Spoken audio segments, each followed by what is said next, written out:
Let's go. George, been on me. It's been awesome. He really actually genuinely cares, looking out for my best interest. Isn't that so wild?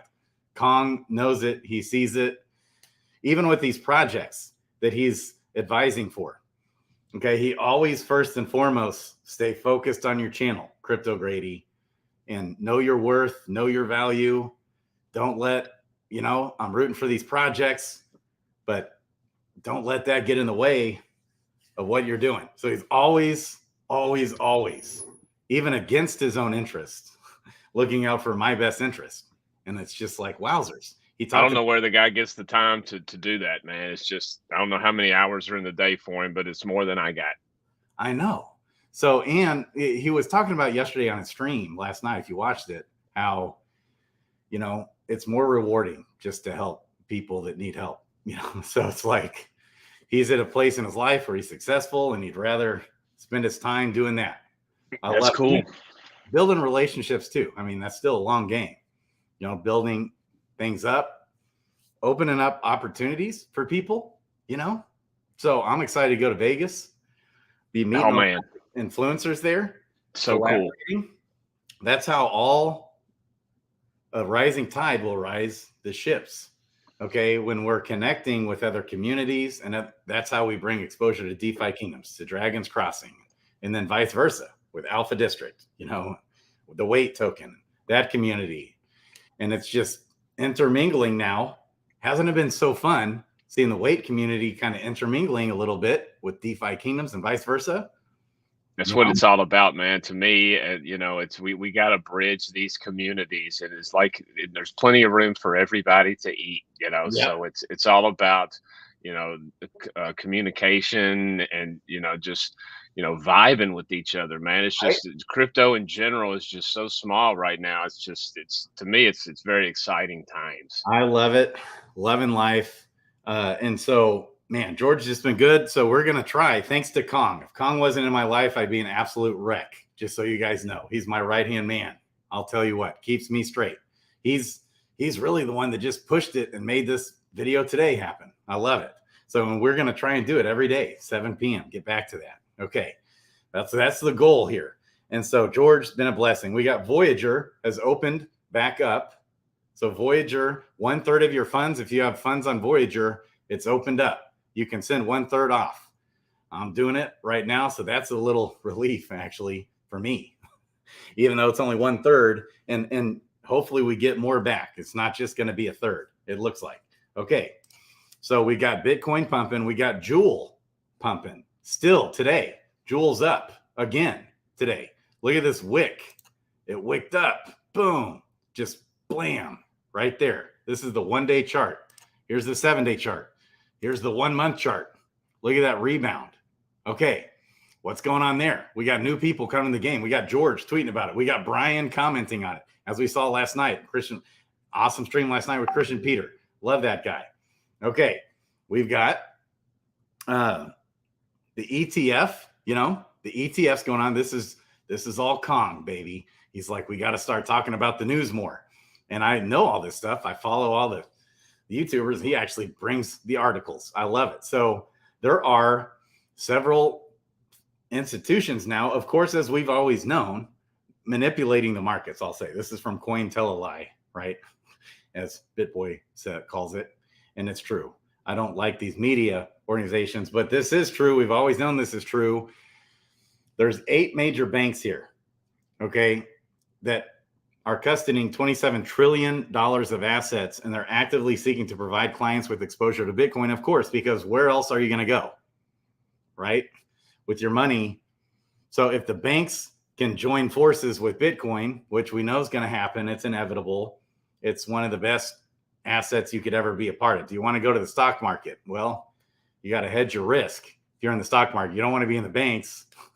The banks should see the writing on the wall with the US dollar, even though they're the ones largely controlling and manipulating things. That's why we're in Bitcoin. That's why we're in decentralized crypto, baby. I love it.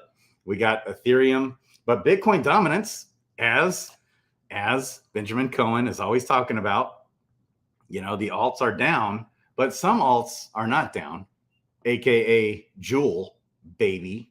All right. And others. Ethereum's holding in there, holding on just fine as well. Okay. It's pushing $1,900. Bitcoin, $30,672. Okay.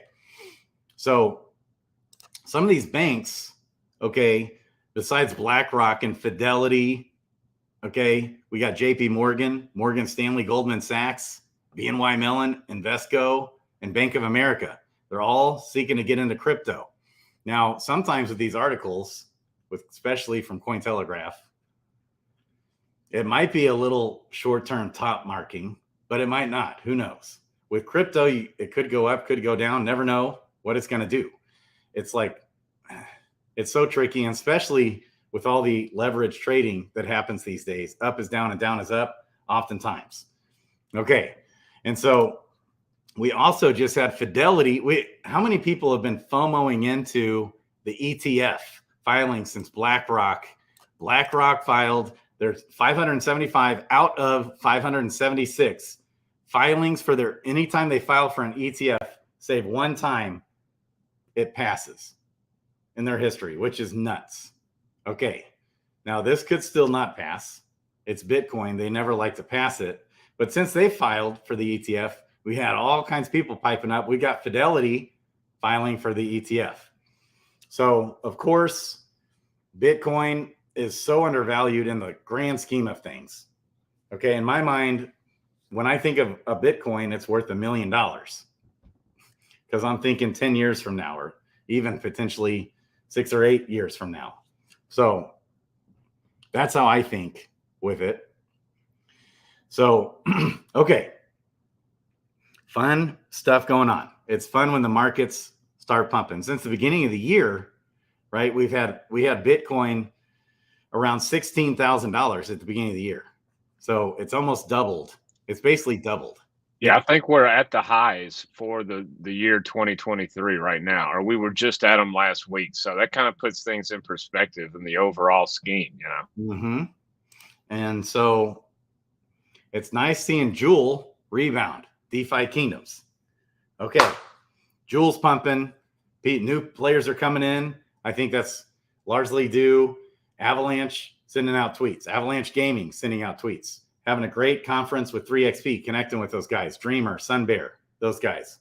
Okay, we also have George tweeting out about DeFi Kingdoms 3 times that had 60,000 views. And on one of them, we even had, he tweeted about, check out the new website for DeFi Kingdoms. Looks good. And it's about trying to onboard new people into the game. Okay, and they're trying to make it more simple. And then we had Brian D. Evans commenting on that tweet. That was big. That was his 3rd tweet. So things like that, I don't know, new people coming in the game. It doesn't take much to pump. Jewel, it's only going to take not much. 500,000 new people coming in the game. Look out. That's going to double what we have now. Just look out if that happens. It's unbelievable that it's a $10 million market cap to me, man, with so many things to do.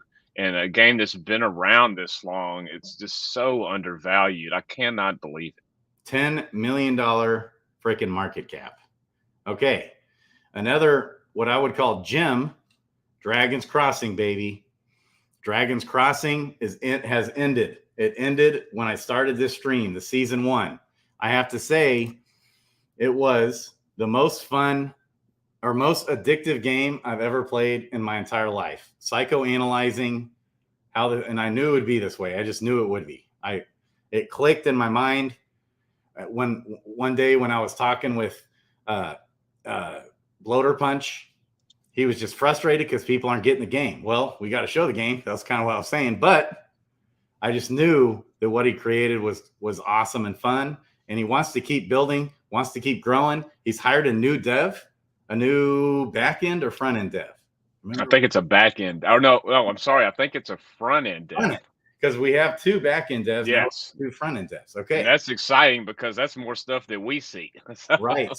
And so here's the deal with Dragon's Crossing. Just watch Doug Hype's video. Shout out to Doug. He had a new guy on there who's going for it all, going for the marbles, baby, trying to get first. He died barely right at the end. That happened to me so many times. I got so screwed over in the season so many times. I can't tell you. But then I also had some good Hail Mary wins too. I had a win where I beat the sub boss and the main final boss on the same day. I beat the sub boss without using a skill with like 3 heroes, and then almost beat the main boss. But only with one did I actually end up beating the main boss in that scenario. Or maybe with like 4 heroes that happened. Without using a skill, I was just like, screw it. Even if I was about to die. Except one time I used a skill and then realized I didn't need to use that skill. Because I critted him and I smoked him.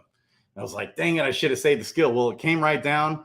Final boss has 8 health left. If I would have just had that dang skill, or 14 health left. I needed that insidious distraction. He would have died probably because I was just jacked hero with quickness. Would have won. Killing me. It's killing me, Kong.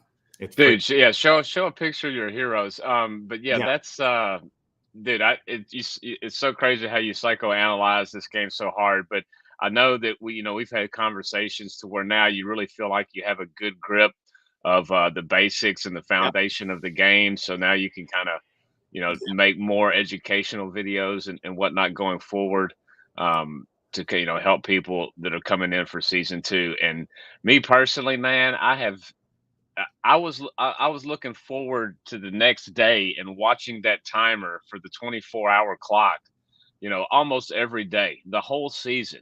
And for me to have that kind of FOMO to play the game, Mm-hmm. and I was never really super huge and D&D and things like that when I was a kid, like Bloater and the guys were. So I Right. was a little hesitant to how much I was going to like it, but blew away every expectation I could possibly have had. Can't wait for season 2. Right. It's going to be sick. I can't wait to see what kind of improvements are going to be made. Oh my gosh. I'm so stoked. Few things that I didn't know. If you don't touch the orb, as long as it's not a mage, if it's a mage and you don't touch the orb, you don't get the quest back. But That's big. If it's a warrior, and I think that was just a bug, is meant to be all heroes. You touch the orb, you get the quest back. Didn't know that until like the second to last day or yesterday. And I didn't know today was the last day. I thought it was tomorrow, because it is tomorrow. UTC time right now, it's tomorrow already. Okay. So that's what, man. Yeah, just a spectacular event. That's right, Doug. So these top 3 and even top 4 and 5, like beating the season in less than 280 quests is nuts, especially 257 quests. How on God's green earth? Dude, I don't know. That is insane. And just for all the guys out there who have not beat, the final boss, I'm one of them. Don't feel bad, because everybody I see on socials is all like top 10. Everybody's beating the final boss. Nobody's posting videos of getting their butt whooped half the time. So yeah, I've got 4 heroes, and literally all 4 of my guys, man, they're between like rank 100 and 400 or 300 in that 40% bucket. So I'm one of those guys that's straight mediocre, bland. You can tell I'm a noob to this style of game. Yeah. And that's part of it.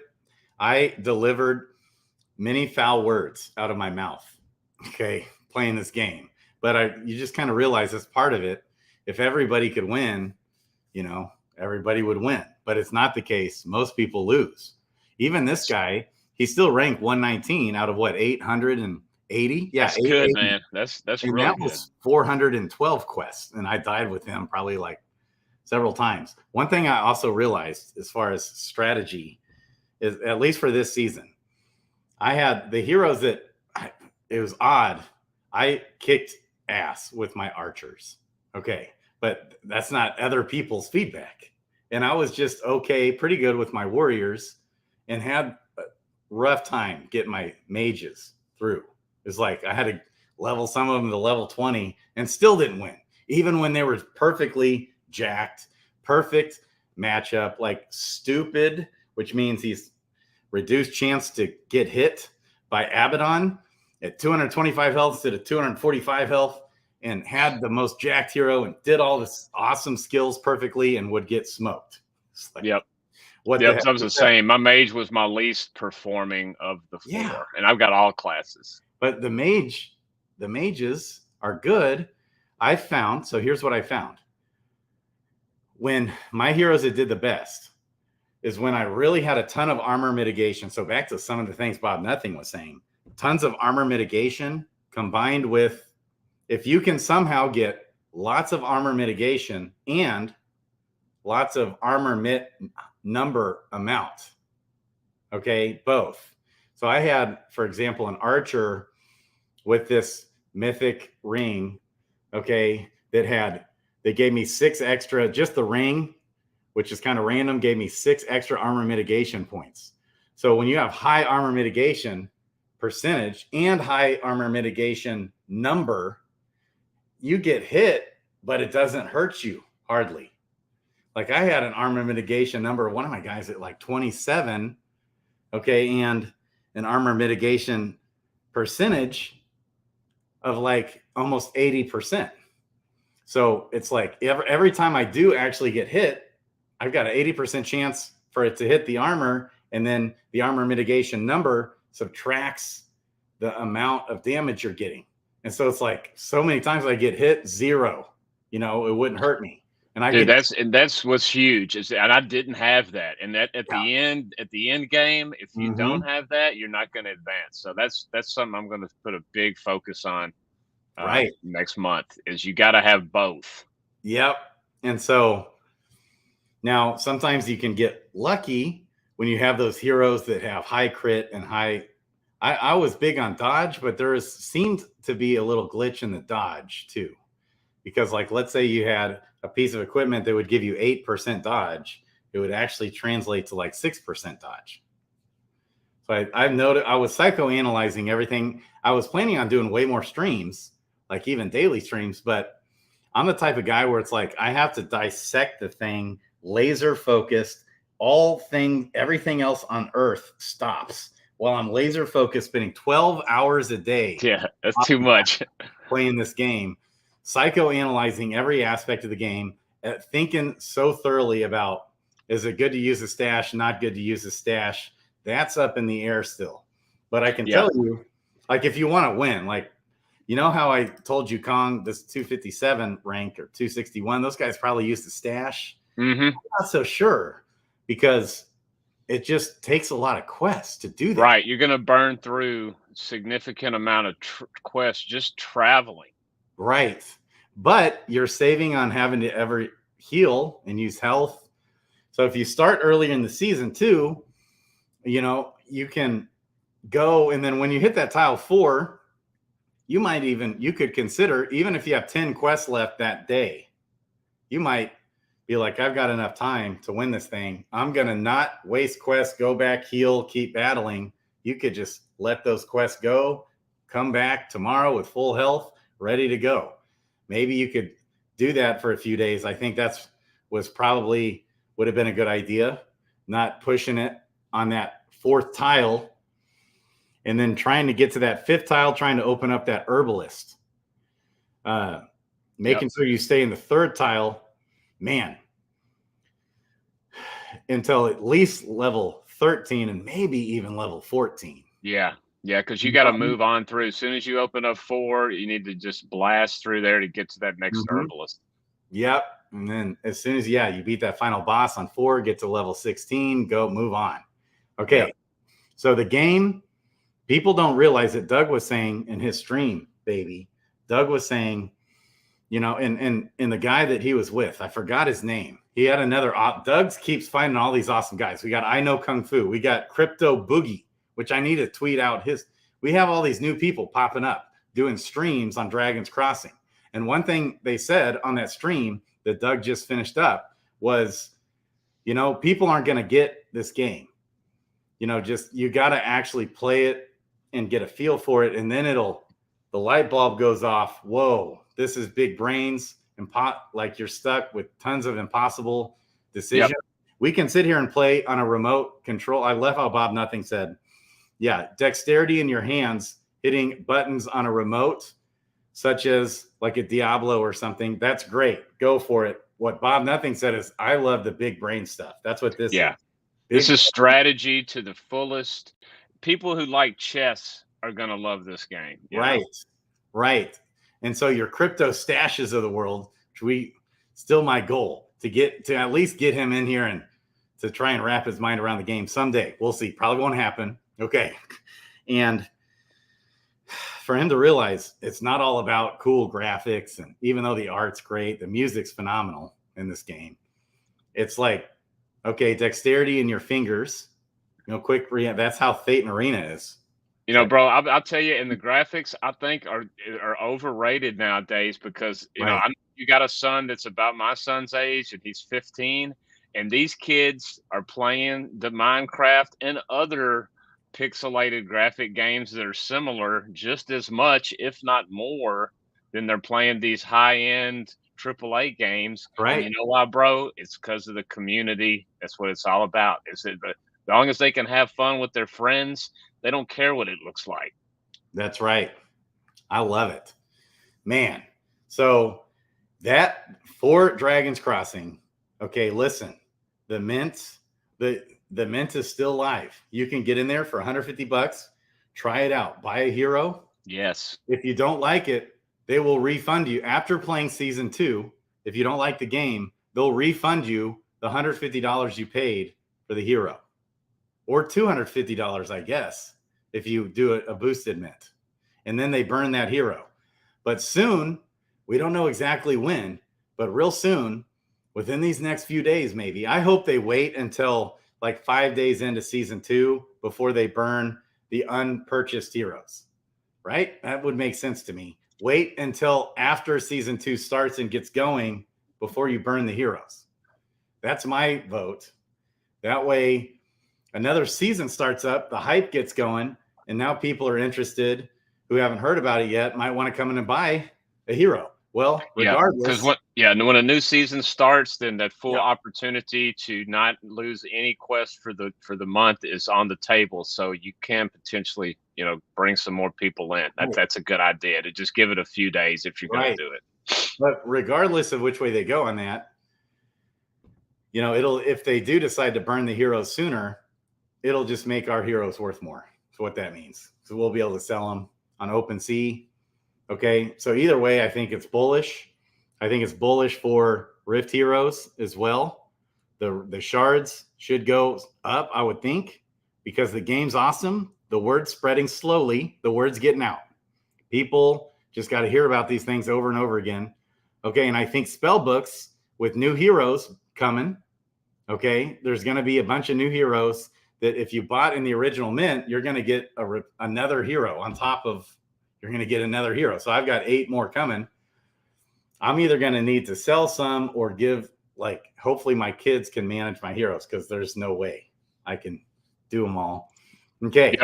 Yep. And everybody make sure they got this. Correct me if I'm wrong, Grady. It's a $20 entry fee. Yep. It'll be the first time that'll be assessed coming up in a few days. So you guys get your USDC ready, and then that way it's there and waiting for.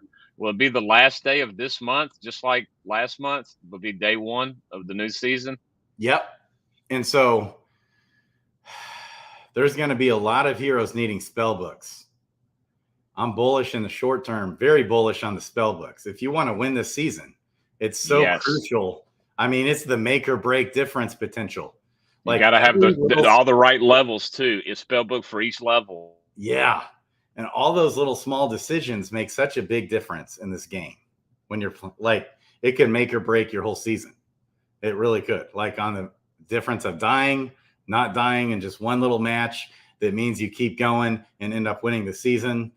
Okay. So bullish on this. So then after this, maybe on the 1st of July, I hope not till later, like the 6th or 7th or 8th of July, would be my vote. But if not, on the 1st of July, they're burning all the Genesis heroes. So that will make our Genesis heroes worth more if that happens. So bullish on this. It's a no-brainer to at least get in here and try it out. If you haven't tried it out, absolute no-brainer. That's right. They're still doing that money-back guarantee right now, I believe. The most fun game, one of the most fun games I've ever played ever. And the most addictive game for sure. It's just so awesome. I love how Bob Nothing said it's on the verge of greatness, and they're going to be improving a few things for season 2. It's already in the works. A lot of things have already been improved, like throughout the season. They had to fix bugs, and that was part of it. It's kind of like an alpha beta testing season. Okay, what else is going on here? That's Dragons Crossing bullish.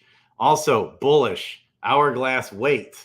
Okay, so be sure, I forgot, dang it, that we need to get this in our, you didn't by chance post their invite in the description, did you? I did not, but what I will do is I'll throw that Discord in the description below after this post to YouTube. And let's do that. I need to add it. Okay, so I just posted it in the chat. Be sure to join this Discord. Hourglass Jet has so much going.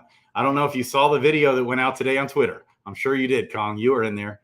Okay, so this video is epic. And guess who's in this video? I got a feeling I know. We got George talking. We got this guy. Who is this guy talking? I think he does TA. Okay, yeah. I mean, I follow him. I forgot it, but I haven't watched him much. Then we got Leia Helpern talking. Then, okay, Leia's still talking. We got Jet talking. We got BitBoy. We got BitBoy in there. We got Jade, who's on the team of Hourglass in the next crypto gym.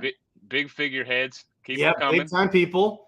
Okay, this guy, the same guy who's big. Then back to BitBoy talking. Okay, and then this is the UFC fighter who's undefeated and might UFC fighter. Yep, keep cranking out the hits, the hit makers. Champion. He might turn out being the UFC champ. Okay, then we got DZ, BitBoy's guy, my man DZ. Who doesn't love DZ? I know a lot of people don't like BitBoy, but and then we got Ogre. We got Ogre talking, baby. Yeah, on this video. And this video is Grady. Inspiring. And then he's back to George, from Ogre to George, back to Ogre. drinking something, having some of his drink there. Yeah, and this is me talking about Alpha District in this video.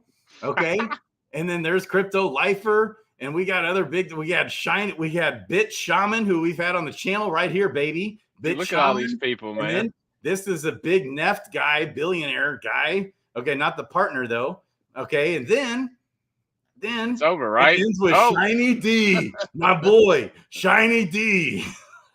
And so Jet said he spent 2 hours. Just whip that video together real quick. Join us on Discord. Be sure you do that. They're really starting to push marketing now. The next crypto gym's coming out 1 month. Okay, maybe premiering at George's Vegas. I'm super pumped about next crypto gym. We're hoping and praying DeFi Kingdoms makes it on that TV show. Pumped about the Hourglass Weight token, which is down. It's only at 28 cents right now. Man, 29 cents. It's been above 30 for a long time. Yeah. So it's, not financial advice, but that's a $30 million or less market cap, bullish on that. Okay. It's fun in their Discord too. You guys, I encourage you to get in there. They chop it up, like to have fun. Yeah. So it's man, talking about getting in at the right time. It's just a small community now, and it's going to be nothing but grow from here. Yep.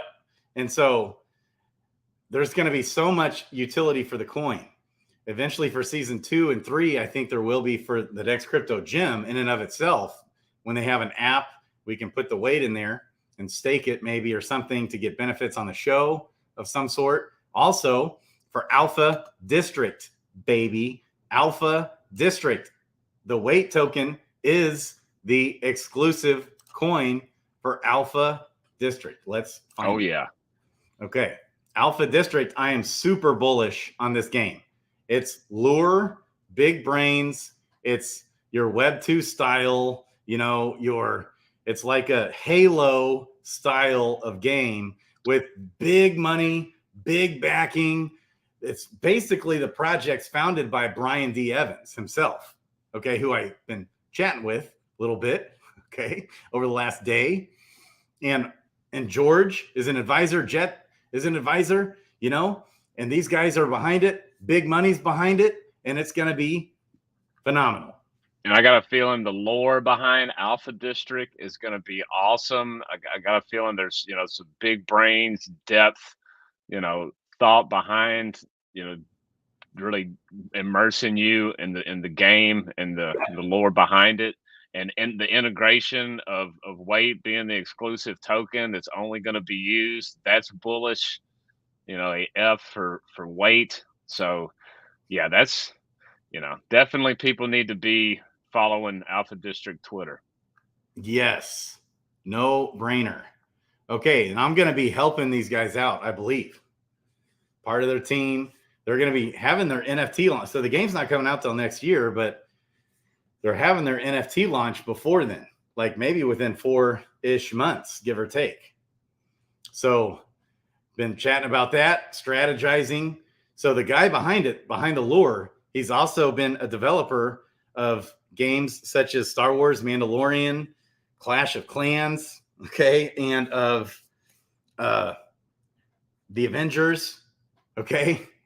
So this is his baby. It's his vision, and you just wait until we see what's coming on this. Last thing I want to talk about today, we're wrapping up, is, this is the Alpha District site. Okay, so they're not wanting to push out too much marketing just yet, but it's going to start coming soon, just awareness. This is the type of game that a crypto stash will love, a crypto stash type guy. Okay. Yep. Lastly, I want to talk about Rho CeFi. And Kong came in. We had another meeting with the founders yesterday. Rho CeFi was recently on about 3 weeks ago. They were on FOMO or Pass, George's and Brian D. Evans' show. They made it on that show, just like Dragon's Crossing did, was their first ever project on that show ever for FOMO or Pass. Well, this Rho CeFi was just on that show, and George actually FOMO'd, which is rare. He always passes, but he FOMO'd on this one and connected with them. Again, when I was in LA, out there with Eric David Tippett, baby. Okay, and they both FOMO'd in, and it looks like, I believe, they're both been in talks at least, okay, about becoming an advisor to the project, because the devs are for real. And that's what I do here. I look for devs that are grinding with amazing, solid, strong core values and a vision and a strong why that's driving them, creating something that's game-changing and awesome, and I'm all for it. I want to help those guys. I know what it is to launch a project. It's hell. Okay, and these guys have been working on this for over 2 years. This is over-collateralized lending where you don't get liquidated in crypto lending. Okay, and I don't know how many of you guys have been in DeFi. I was a DeFi junkie, okay, and I was in 50 million lending protocols. And so instead of having to sell your Bitcoin, you can lend against it. And it's not a taxable event. You just have now cash you can use. Okay. And then, but the way they work is if you don't have to pay it back, or you might be getting charged a little interest in some of them, like Aave or Compound. Okay. But if Bitcoin all of a sudden dumps, okay, and it could wick down, that's a forced liquidation in a lending protocol. And you always are stressed to have to keep it way over collateralized in case Bitcoin dumps. Even MicroStrategy had to deal with that this year a little bit. Okay, so when Bitcoin really dumped, they could have been liquidated out of some of their Bitcoin positions. Okay, well, with them, you don't have to worry about it. No liquidations. And if you have, they also have a credit rating tier, like a FICO type credit rating that's decentralized based off blockchain addresses, and it's a very smart algorithm. Okay, so people think, well, I could just start another wallet. Okay, well, they're probably going to end up being able to connect that to you. And if you start a new wallet with no history, you're going to have a bad credit rating. You won't be able to get an over collateralized loan at that point. Okay. Yeah, these guys have thought about this kind of stuff, and it's so early. This is like the first of its kind in our space. Mm-hmm.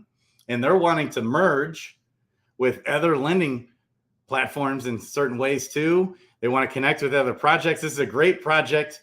I could see these guys connecting with DeFi Kingdoms, for example, and having a lending platform right there on DeFi, the DFK chain would be beautiful. They want those partnerships. And I think Kong and I are also going to help them. And it's exciting because these guys are awesome. I really love this team. Well, I know you only get into stuff, man, that you have a vibe with people. And you know, after I met Chris and Const, you know, this morning, you know, I instantly felt that vibe, and I knew why you were gravitating towards those guys. So it's really cool to meet people like that in this space. And in the case with both Rho CeFi and Alpha District, I believe the direction it's going is they're giving me the keys to the kingdom. So Twitter handle, you know, running the show, running their YouTube channels. Which honestly, if people are smart, man, that's what they do, because that's what you're the master at, bro. And if you just people give you the keys and give you the reins and let you do your thing, man, it's, you know, they're gonna be happy they did. So. Yep, and that takes a high level of trust, working together, lots of communication, make sure they feel good about it throughout, you know. And so that's a lot of what we've been chatting about. So we're going to be getting Chris, who is on FOMO or Pass with George, which is their #1 watched episode, I believe. It was pushing 30,000 views. It was the second most watched FOMO or Pass episode, by the way, is Dragon's Crossing, baby. But that one passed it. That one ended up getting more views. When he had a great presentation, man. Chris knocked it out of the park on that show, so that's probably why. Yep, he sure did. So I'm stoked about this. They're on 9 different blockchains. Let's add the DFK chain. What do you guys think? Ooh, let's go. Yeah, baby. Bullish on all these things. So when you step back and think for a second on how much hell we've been through this market, through this bear market. We've had stuff unlike we've ever seen. We've had scandals, FTX, we had Luna, we had Voyager shutting down, which is fortunately opening back up right now as we speak. It's open to get 1/3 of your funds out. Okay, we've had BlockFi go down. We've had Celsius and others. We've had all these blockchain hacks. We've had all this hell, all these projects getting beat down, all these devs, all the dedication they put in and years of work they put into something die because they couldn't, you know, and that's the case with most projects, really. Okay, and still with all that being said, it's so bullish. Look at how hard and all the up and coming projects, all the different gaming projects, a lot of these game projects that Christian Peter was talking about too last night, all these different games, all these different projects, all this different development going on. So bullish. Hang in there. It might be a rocky, you know, another 6 months or less, I would say, in these markets. Who knows? Some people are saying we kind of got to wait until the halving happens. Okay, I think it's actually the best gains happen leading up to the halving. Okay, if you're able to buy in at that bottom, which it looks like the bottom's been in, 15 grand, $15,000 Bitcoin. Okay, so hang in there. With all the hell that we've been through, just still look at how hard all these people are working, all the different bullish things going on, TV shows. Hopefully we bring in more mainstream people. That's what's going on here with these ETFs. We have the biggest banks in the world knowing unequivocally they got to get in and get some Bitcoin. It needs to be a part of their portfolio. It's a no-brainer. You're nuts not to have Bitcoin at least be a small part of your portfolio. You're nuts. Okay. If you're a billionaire sitting out there and Bitcoin and crypto is not a part of it, you're nuts. That's just what I have to say. I trust it more than what else are you going to find that's better out there? It's game changing. It's ingenuitive. It's going to change the world. And in 10 years, everyone's going to be operating in crypto. It's just, and everyone's going to be gaming in Web3. Games will all be Web3. It's all coming. It's writing on the wall in my mind. So don't freak out with all the FUD that comes in. It's people trying to manipulate the markets. It's people trying to beat you down all the more. You're beat down. You've lost a ton of money in this bear run. You came in DeFi Kingdoms. You're buying Jewel when it's at $10, $15, $20. Now it goes down to 10 cents. You're a moron. You have people kicking you while you're down. all that going on. You just hang in there. You find the projects you believe in with strong core values with the founders, and they're grinding, they're pushing through, and they're making good partnerships. Like, DeFi King, is that going on? What's this going on about George? Did you see Peter went on there and asked George? Peter, who commented on a tweet we did. Yes. He went in there. Yeah. Shout out to Peter Rokas. Yes. That's right. He went in there, asked George, have you heard about what's going on with DeFi Kingdoms? This was like 2 days ago. And Dreamer, have you contacted Dreamer? And George was like, yeah, oh yeah. I've been talking with Dreamer, baby.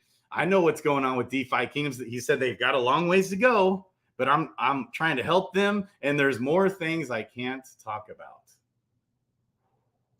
Everybody just hang in there. Is just Dreamer hang in there, guys. Former Goldman Sachs executive? Is Dreamer out there making partnerships? Is he doing stuff? What's going on with Next Crypto Jim and Jet? Is he out there grinding? He's unbelievable. All this stuff going. Ooh, look out. Hang in there, boys and girls. We love you.